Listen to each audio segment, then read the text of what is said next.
All right, everybody. Good morning. I am Nick Slavik. I am the proprietor of the Nick Slavik Painting and Restoration Company. I'm also the host of this show, Ask a Painter Live. It is a weekly live Facebook show where I use my almost 3 decades of experience to answer any questions and give you information from a paint business entrepreneur, from a master craftsperson. So we have a lot to talk about today. There's been a lot going on in the industry. The PCA, the Painting Contractors Association, has resumed its major expo, the exposition. It's been 2 years since we've done one of these. There's about 600 people that got together in Orlando last week, and it was a major, major event. And it was so good to see everybody. Energy super high, inspiring event. Craziness. I'm sure you guys followed along on social media. I brought my entire leadership team down there because I wanted them to see what I see in the industry, which is this. I don't want us to be this myopic little thing that just huddles in New Prague, Minnesota here and doesn't get the perspective from outside. So today, very, very special show. We have been going through mastering the basics, and it has connected me with a lot of you guys because I give my email address out. I give all my resources out. I truly want this industry to be better. Lots of people have given me lots of things since I started professionaling my business, and I am going to give them to you. There is an email address in this show here where you can get this. Now, we have been going through mastering the basics. We've gone through all the little steps to professionalization. Today is a Redux show. I'm going to go through all the steps together holistically, and even better, I'm going to share a brand new updated steps to professionalization sheet. Many of you already have this. I combed through Ask a Painter and all my resources and actually put in live links to the corresponding shows for this. So I'm going to show you guys this right here.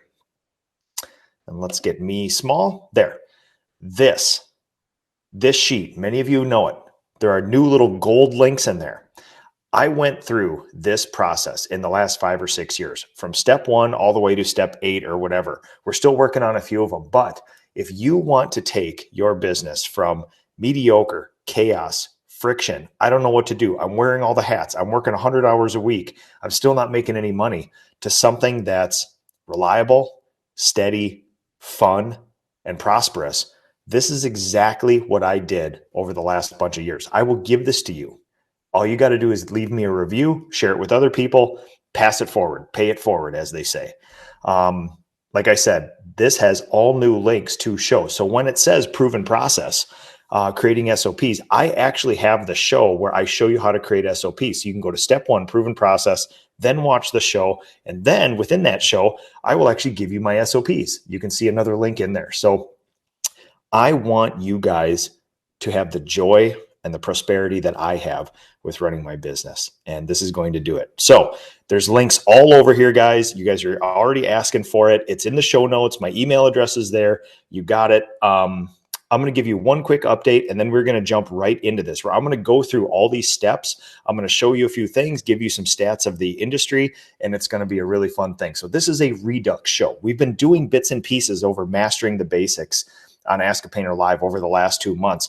We're putting it all together here. We're going to package it up. Summer's coming. You guys are going to be busy. I want these resources out there for you so you can act on them. So let's get rid of this.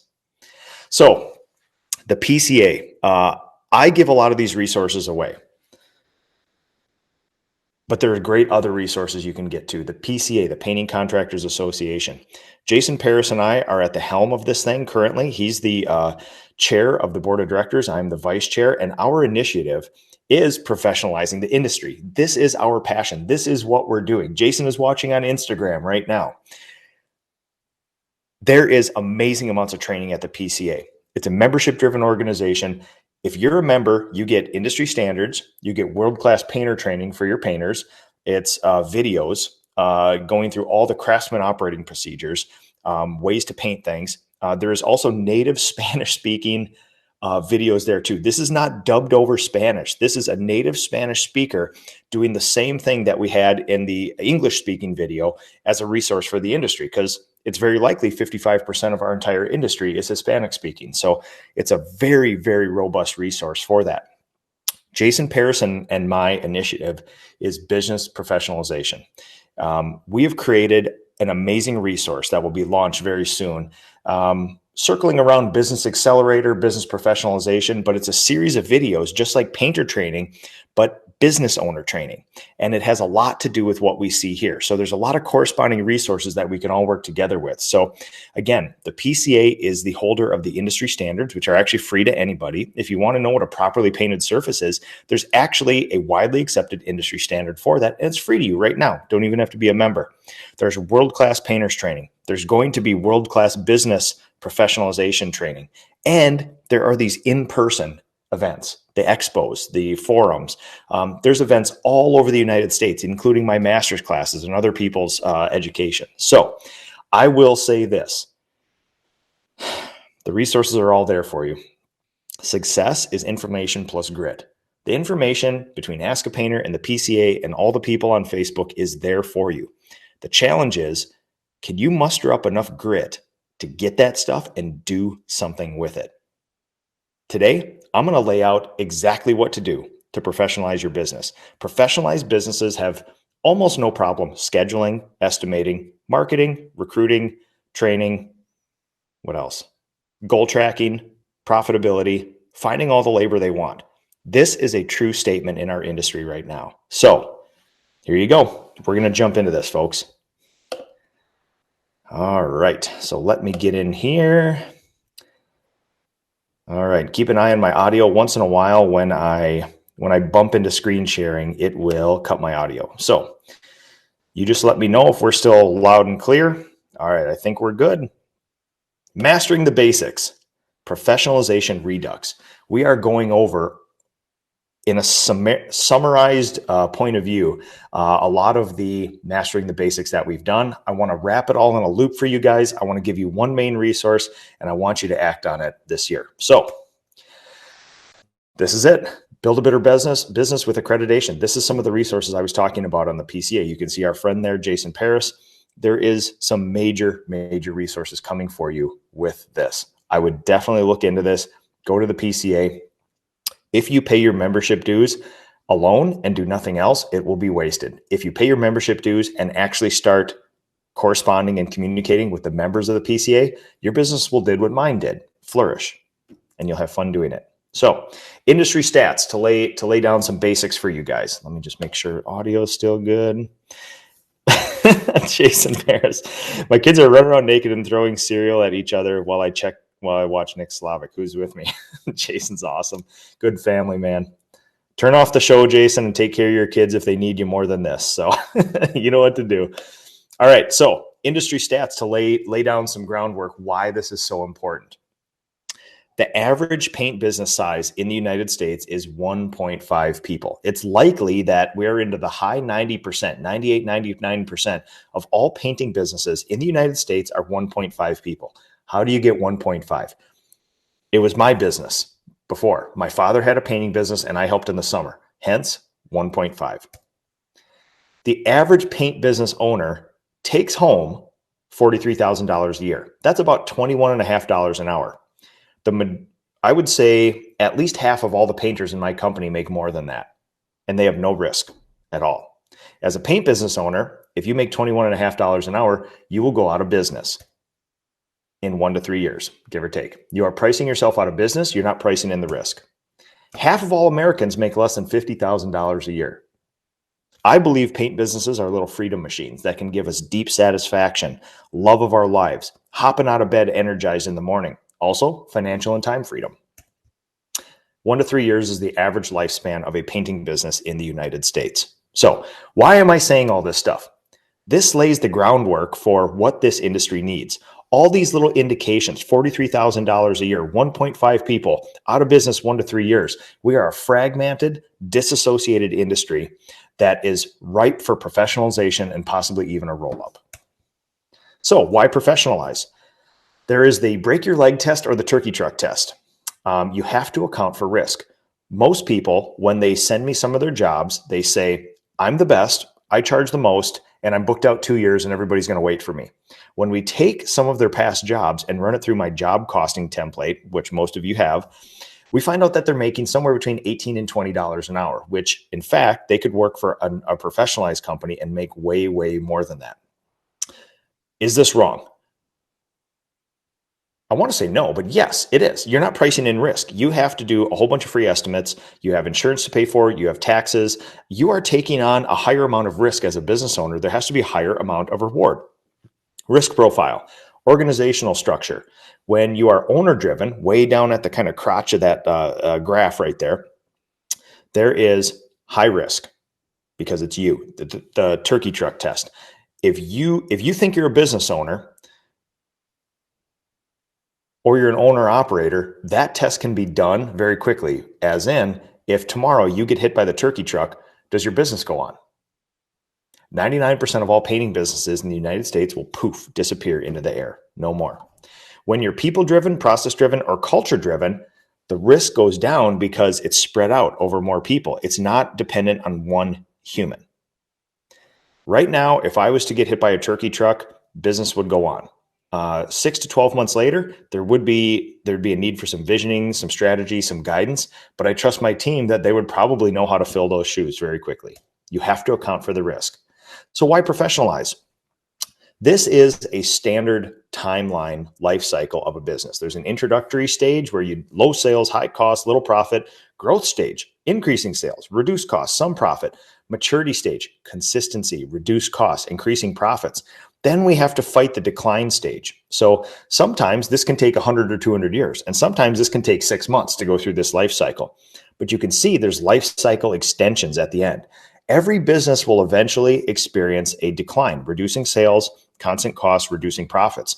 The lifestyle extension part is really what I would consider how well are you at problem solving and professionalizing. If you have a professional organization, you won't have problems adjusting to inflation, material shortages, labor shortages, all these other things. When the markets change, if you're a professionalized company, you will be able to adapt with it. So this is the big test right here. And I'm going to just wet the whistle real quick. So most people believe that they're a business owner. In fact, most people are not business owners. They are self-employed owner operators. So how do you determine this? So an employee is pretty simple. We know an employee. If you receive a paycheck from somebody else, you trade your time for money. If you are a self-employed owner operator, you own a job. Your active work creates income. If you are a business owner, you have a scalable system. Income doesn't depend on active work, and people and processes make you money. Very important here. Yes, you filed with the state that you're in. So technically you own a business, but you have to ask yourself, do you own a business or do you own a job? You need to price in the risk appropriately. The biggest false narrative that somebody can tell themselves in this is, hey, listen, Nick will only give me a job for $25 or $30 an hour as a painter. If I go out on my own, start my own business, and I charge $40, I'm way ahead. I will say you will be out of business in 1 to 3 years. You'll make $21 an hour, and your life will be pure hell going forward. You're not pricing in enough risk. I believe the minimum charge rate that somebody can charge in today's age, barely viable, is $55 an hour. It really should be $75, $85, $95 an hour to run a professionalized business. So in the hero's journey too, remember, this is what business owners do right here. So let me make sure audio is still good here before we go forward. All right. The hero's journey. I did a whole Ask a Painter live show on this, but I will basically tell you this. Professionalization is tough, and I'm going to approach it from this way, this head trash, this limiting beliefs, which is in every hero's journey, there are quests and there are things you need to overcome. I've had to overcome about 8 different things as this business grew. Number one, the first one is nobody can paint better than me. And 2 things you need to know, which is that's probably not true. And even if it is, get over it, because you're probably still way exceeding the client's expectations. Now, we always want to exceed the client's expectations, but we have to be okay with just settling or maybe just doing more than the client wanted instead of doing Sistine Chapel work all the time. There's a whole bunch of stuff about, well, nobody can schedule as good as me. Nobody can order paint as good as me. And pretty soon you find out people are actually pretty good at this. So this hero's journey of getting over these limiting beliefs. If you want to professionalize your business, this isn't about delegating work and just saying you do it, because that's not right either. You have to hold people accountable to it. But it's training people, having processes in place where you can hold them accountable and trusting other people to do the work while you're overseeing it and hold them accountable to key performance indicators, things like that. So I've had to go through all this stuff. And in this hero's journey, there's probably one last big one for me, which is I'm slowly coming to the realization that I might be the best person to take a company from 0 to 50 employees and professionalize it. I may not be the best person to take it from 50 to 100 and work within a professionalized organization like a president or a CEO would, working all the systems, complying with everything. I'm kind of a rogue agent sometimes. So knowing that I might not even be the best person to run this business in the future, that's the next bit of sort of limiting beliefs that I believe I have to conquer. But I just want you guys to know, I bring this slide up because you are going to have to experience this whole thing about you think you're the best at everything. You are not the best at everything. There are people who are really good, and sometimes 80 to 90% of what you would consider good is still amazing work. And sometimes you need to just work that system. Industry benchmarks. When you talk about a freedom machine, what are we in this for? I like to put a number to it, data plus feelings. I love the freedom that this gives me. My company works a 4-day work week. I work a 4.5-day work week, give or take. It's a really fun thing to do. Every Friday I wake up and I feel like it's a snow day at school because I get to do my fun spreadsheets instead of just work the systems that I put in place. Why are we doing this? If you can muster up 10 painters and run a professionalized, low footprint, low overhead system business, you could potentially take home about $300,000 a year. As Jason Paris pulled out a stat at the PCA Expo, surgeons in Florida make less than that per year. As a paint business owner with almost no barrier to entry, if you can professionalize a business, 10 painters, 5 crews of people, 5 jobs going at once, you could potentially take home $300,000 a year. If that's not a freedom machine, I don't know what is. So basically, I'm going to walk you through that document, the professionalization, steps to professionalization. And you're going to see in this document, when you get it, when you email me and ask for it, you're going to get it. And there's going to be links to all these Ask a Painter shows that you can actually go in depth to. So this is the exact process, combined, amalgamated, of all the Mastering the Basics shows. This is exactly what I did in this order over the last 6 years to professionalize my business. So we're bringing Mastering the Basics kind of to a head here. There's probably going to be one more show about wall painting just because I like painting stuff, but this is it. I want to round out this entire thing and summarize. You must have a proven process. You have to have a reliable, repeatable product given to the client via documented SOPs. There's a link to that where you can actually get my SOPs. Proven estimating process, a reliable, repeatable sales and estimating process, and track your sales number and success ratios. Data plus feelings. This, if you actually put some numbers to your estimates, like what do you charge for X? That's the biggest question asked on the painter internets. If you actually put some data to your estimates, this is not a problem. There is no question what you charge for something if you apply the data to it. Proven estimating process. This is the tracking of your numbers. This is my sales tracker. This is for last year. This is an example of what Andy and I did. And we just track it every week. And then we look at it every week and do something with it. Marketing. We have an entire show that I put a link in here to this. I've been helping people with marketing as well too, because we basically expend our entire marketing budget in the 6 months of winter here to even out that curve. Because otherwise summer is a peak, winter is a low, and we want to basically level it out like that. Data-driven approach. You do experiments, you get data, you do more stuff.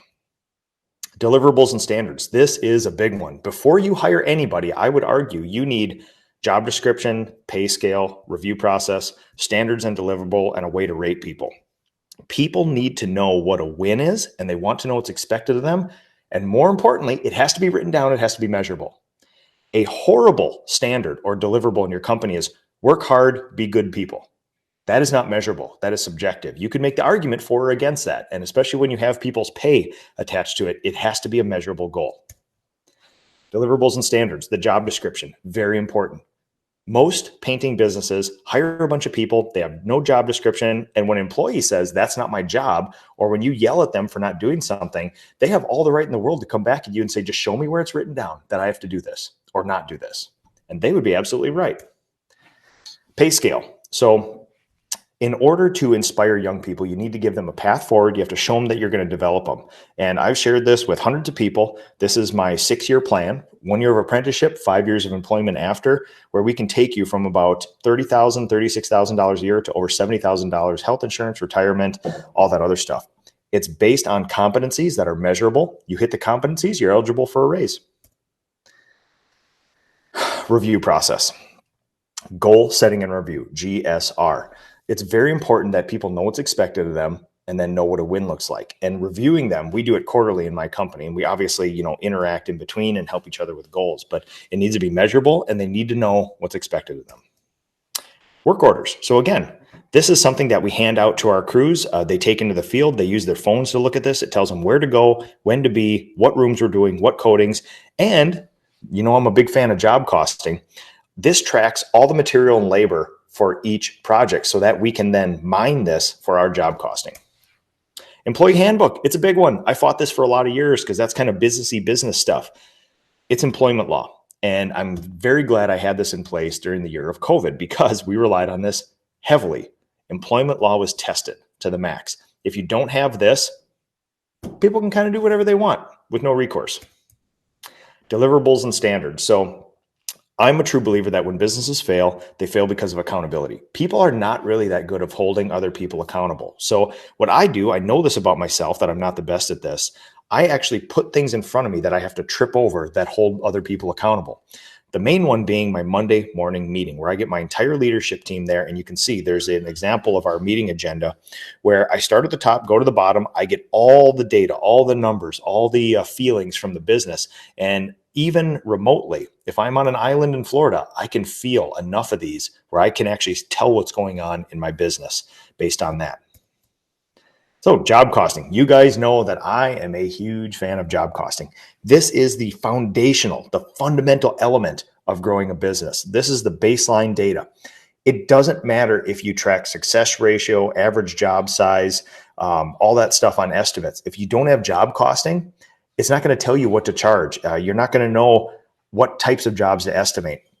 This is the foundational data. This will almost tell you everything you need. The baseline data for everything you need in the business, estimating, scheduling, recruiting, visioning for the future, profit, goal tracking, all that stuff. It's all based on here. And then goal tracking is something really cool, which is goal tracking is basically a weekly job costing. So something we do in my company is we take all the jobs that have been completed, we put them on here. We take all the jobs that are in progress. We get updates from the field as how far they are along. And every week we can tell plus or minus a couple percent what we actually produced in revenue that week and how profitable it was based on the hours used, the materials. So a weekly goal tracker is something that we look at every Monday morning. It's a combination of all the job costing from the jobs and the updates in there. So the next level of sophistication. So recruiting, you got to have a proven process to get new people. Obviously, we go with the decent human being theory. We have a robust apprenticeship system. That's where we find most of our people.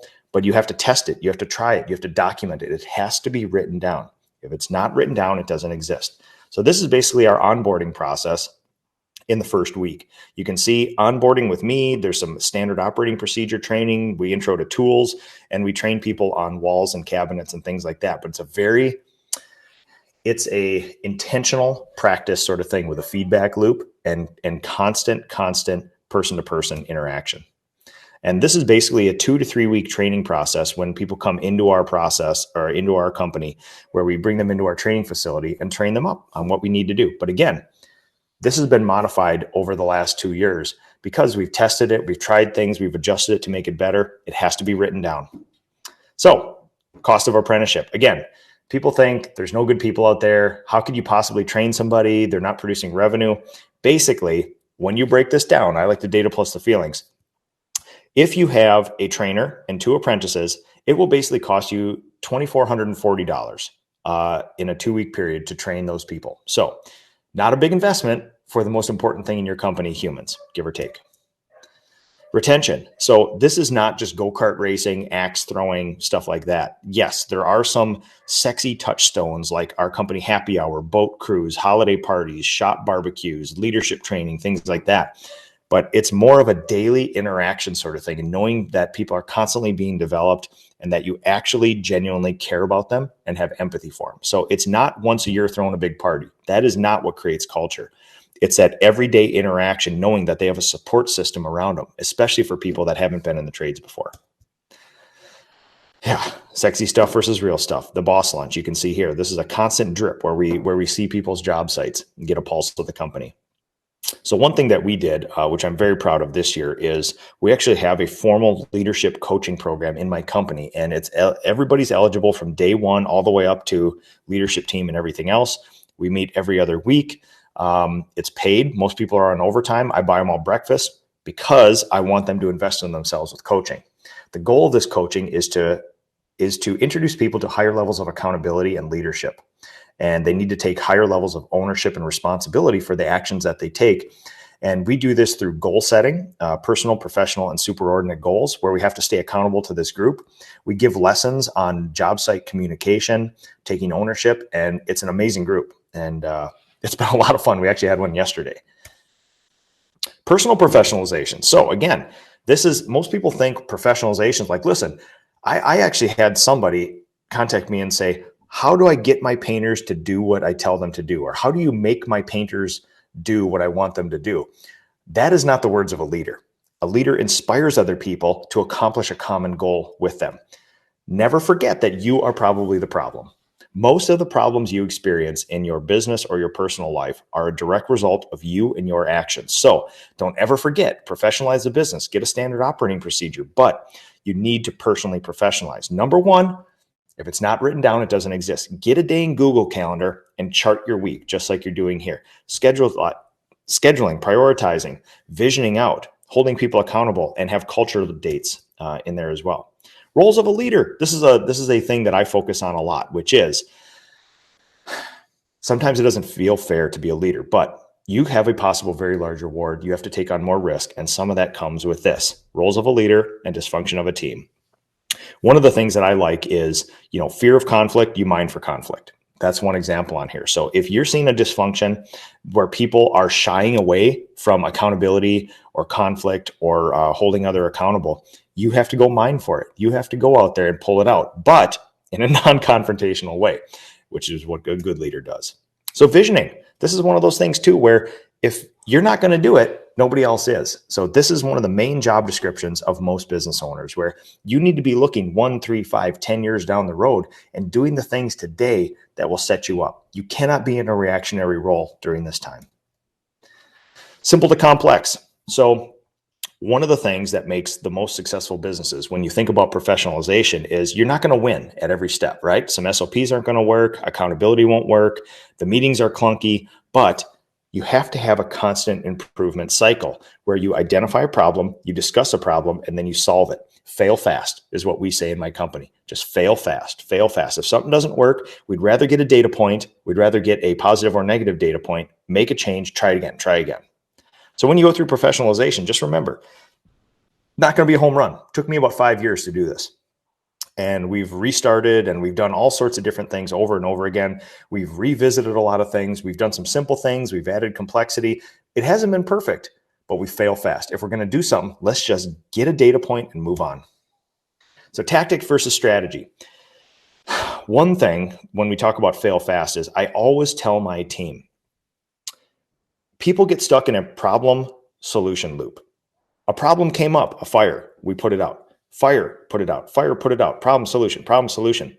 A good leader and the leader of your organization will take a few steps up, like you can see here, and create a system where that problem doesn't come up again. And I think that's one of the things that we've done insanely well in my company over the years, which is we have a saying called earn or learn. We either earn money, earn trust, earn satisfaction, earn a win, or we learn a lesson that we never repeat. And be honest what you're creating. This is a exercise called the flywheel exercise to determine where you should actually put most of your resources. So yes, we are a painting company. So most of us default to, we need painter training. We got to research coatings. We got to do that. That is a very small part of what we do. This is a human-driven company and you win with humans.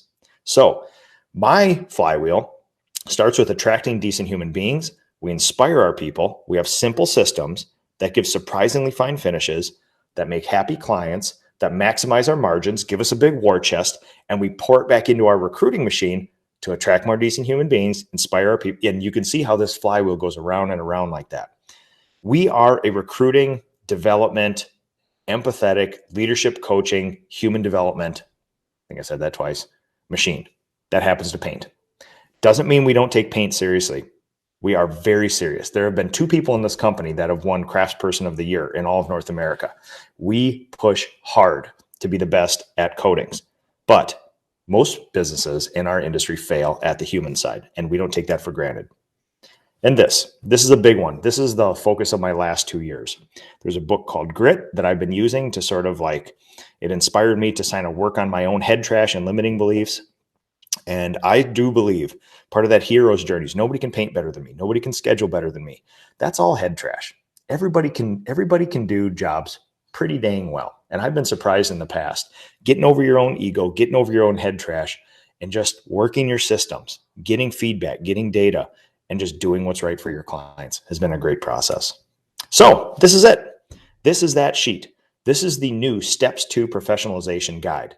Now I put in links to all the shows where when it says you need a proven process with SOPs, you can actually go back to the SOP show. I can walk you all through them, and there's actually a link to get all my SOPs. And don't forget the PCA, amazing resource. I wish I could translate the feeling that Jason and I got from the PCA over this, but I can tell you that I have never been more optimistic, excited, and satisfied with what's going on in our industry and what lies ahead of us for this. It's going to be an amazing time to do what we do in this sort of thing. So what I'm going to do is I'm going to go back and I'm going to start answering some questions here. Let's get rid of this. All right. So if you guys want this sheet, there is my email address in the show notes here. Email me, nick@nickslavik.com. And I will give it to you, all with hyperlinks that you can just click, and it takes you to lovely Ask a Painter live shows. So, all right, let's go back. We're going to go through Facebook first here. All right, man, lots of familiar names on here. All the Minnesota painters. Oh, David, good to see you. From Detroit. Joe Theseus, John Malkovich. All right. Ronnie Santos. Bon dia, my friend. He's in Abu Dhabi right now, I believe. Let's see. David Coles, how's it going? Justin Fry finally got to meet at the PCA Expo. Jason Paris is dealing with his kids. Justin Fry, what is the specific web address for the business professionalization section? And I believe Jason said, let's see. Give us a month or so to get it live. Right now, there's an old accreditation in placeholder. Over 40 courses of business professionalization are done, and we're doing the legwork. Yep, absolutely. So like I said, it will be rolled out shortly. I just want you guys to know that there is something there now, but there will be a formal announcement later on here. David, good morning, Jason. When would be a good time to talk band, introduce myself and my business? I recently joined the PCA and listened to Nick and is going to his classes. Oh, yes. Nice. Nice. I love it.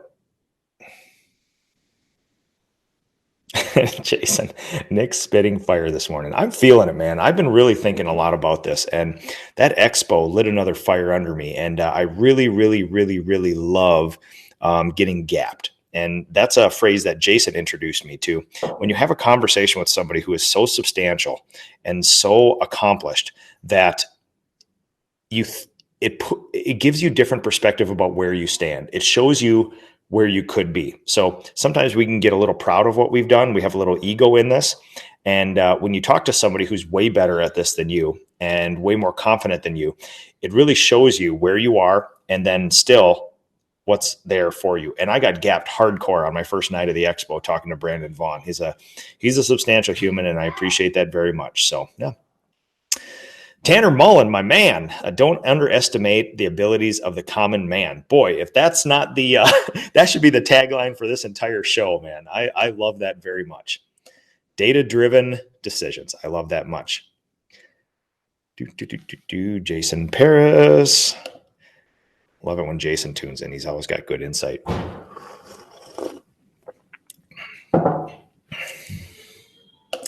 All right, here we go. Dave Pine, my man. 4-day work week. I love it. When are we doing a show? Yes. Email me and let's get you on the schedule to do a show together. I would love that. Brian Santos, my good friend and in charge of education over at a large franchise. We think very alike, and I love this very much. So, all right. Love this stuff, guys. Chris Moll. I love Nick Slavik. Well, I'm a fan of yours, Chris Moll. I'll stop at Chris Moll. Now you're just flattering. Jason, one of my life goals is to turn this chat into a Twitch stream copy pasta party. You are such a nerd, man. You are such a nerd. Yeah, Skylar, it's like OnlyFans for painters. Not a bad comparison. I like that. This is so hilarious. Oh man, you guys are, I love this. The culture of Ask a Painter and its people is a great thing. So oh my God. This show is a dense one. This is literally a serial fight throughout my entire house now. I can't parent with this A+ content being pumped out. I love that. Skylar. Oh man, sorry guys. I'm going through this is if you guys aren't on Facebook, the Ask a Painter live followers are turning this into some sort of private messaging group now, which is awesome. So we got some SpongeBob references, we got 70-inch TVs. Here we go. Oh, Joel Lewis, Jason Paris, my kid stuck a key in the plug outlets last night, got a pretty good jolt, but he's alive. All right. Grit is a great book, Angel Damaso. Yes, I would absolutely agree. PCA is a great resource. Rafael D'Souza, love you, man. Love seeing you at the PCA as well. All right, let's see. Can you quickly walk through how to figure a price for something you haven't done before? Yes. Go to the Ask a Painter Live Mastering the Basics Estimating show. That'll give you a much more in-depth thing. I would be doing it injustice right now if we did that. So David Van der Arend just joined PCA last week and working on our accreditation. Good, man. Welcome. We're happy to have you there with us. Oh, Matt Kuiper, the one and only Matt Kuiper. Thanks for watching. I love this. Colby Davis, I don't know, Jason Paris, no tech difficulties on this team. I think the PCA tech difficulties wasn't Slavik. Oh, he's referring to our awesome sideshow that Jason Paris and I did for the expo. So we did a little fireside chat where we traded stats, which we like to do. And it was a pretty good little comic routine because Jason and I, for anybody who knows us, we are preparers. We will prepare hours in advance. We'll triple check everything. We'll make sure everything is good because we want people to know that we are competent. And when we do all our checks and things go well, it's like, good, we've prepared, we've been intentional, it's good. We were prepared, and all the tech just went to hell in the middle of our presentation. We were ripping up duct taped wires from the floor. The speakers didn't work. They were moaning and hissing. They couldn't hear us. They did hear us, and it was wild. But I will tell you this. It was one of the greatest presentations I've ever done. I've done tons and tons and tons of master's classes, but honestly, my favorite one was with Jason Paris at the expo. Standing room only in that room. It was absolutely hilarious. The camaraderie and the chemistry that Jason and I have in public speaking is wild. It's genuine. It's how we interact in person. And all these, it was so hilarious. All the tech problems that happened during our presentation played right into our little thing. So it was great. And I love doing that with Jason. And don't be surprised if Jason and I take this on the road and come see a lot of you guys throughout here. So yeah. Mark Adams. Oh, great show, Nick. Nice seeing everyone in Orlando, 42 years and still learning. Mark Adams, love seeing you down in Orlando, man. You're an inspirational guy, and I really do appreciate you taking the time to watch this. So Jim Davis, as always, great stuff. Finger Lakes, New York. Boy, I would love to go up there and mess around in that wilderness sometime too. Man. Jason Webb, absolutely perfect subject. I've started to get the benefits from grit. I now switch off from everything focused on work. I now understand what you and friends are trying to achieve. Yes, that is it, Jason Webb. This is the thing. Chris Moore, nice guy. Yeah. So we tried to roast. One of the things that we tried to do that could have been executed better is we tried to roast people that we appreciate in the audience. And Chris Moore, a business consultant and coach, actually, we didn't have anything bad to say about him. And that was kind of the funny part of it. So Michael Crane, oh man, Michael Crane, one of my other favorite people. Holy mama, Zach Kenny is here too. This is like a who's who of the painting industry today. Aaron Muncie, thank you once again for all your help. I'm following the path you are showing me, and I'm stressed now, but have standards SOP manuals.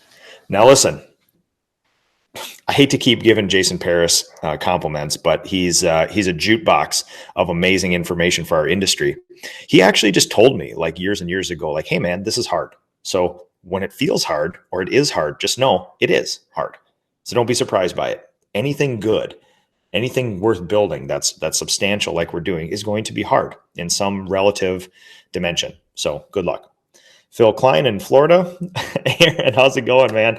Hey, Aaron Steininger, he's the guy responsible for my awesome Great Clips poster back there. So you are one of the most thoughtful dudes on the planet, Aaron. I thank you for that very much. Gustavo, how's it going, man? You mentioned the industry is heavy in Hispanics. Well, if you ever want to talk to one of them and find out what exactly goes through the minds, hit me up. Will do. Actually, Carlos Espinoza, a fellow Minnesota painter, started translating my SOPs to Spanish using my template and things like that. So something we'll probably end up introducing to the industry later this year here. So let's see. Dave Pine. We're in year 2 of professionalization, and it's awesome. I've been learning so much from being a painter and from being a painter or owning a job. Operating a business is not easy, but anything worth it. Yeah, absolutely, man.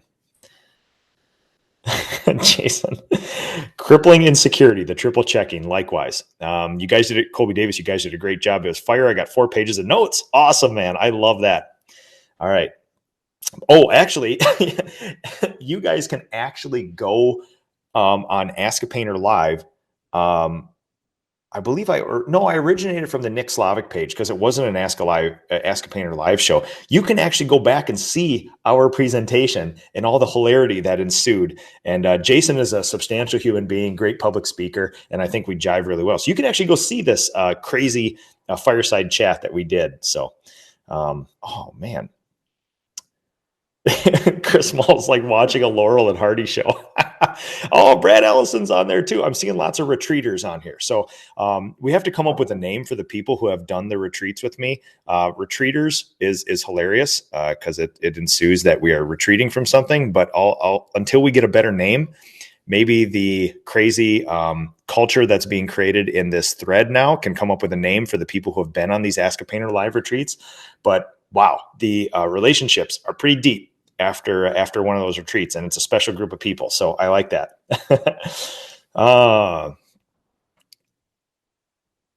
Jason, I'm vomiting from hearing so much appreciation. Yeah, Jason and I probably don't take compliments that well. Jason actually coached me up years ago on like, you need to take compliments better. So Aaron Muncie, if you're not in your comfort zone, you aren't growing. That's actually part of the book Grit, which is you need to give yourself reach goals and stretch yourself a little bit. Oh, Brad, my man, the viewer list is a veritable who's who. Oh, I love this. Oh, Zach Kenny. Yep. You have to go back and watch that show, man. It was awesome.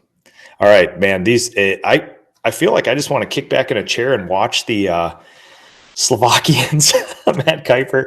I feel like I should just kick back in a chair and watch the Facebook live chat right now. This is awesome. I'm afraid to actually stop the show. The chat's going so well. I mean, you can obviously do it later, but it's fun to actually see this in real time. So yeah, I absolutely love this sort of stuff. So, all right, folks. I guess I could go through some IG real quick here, but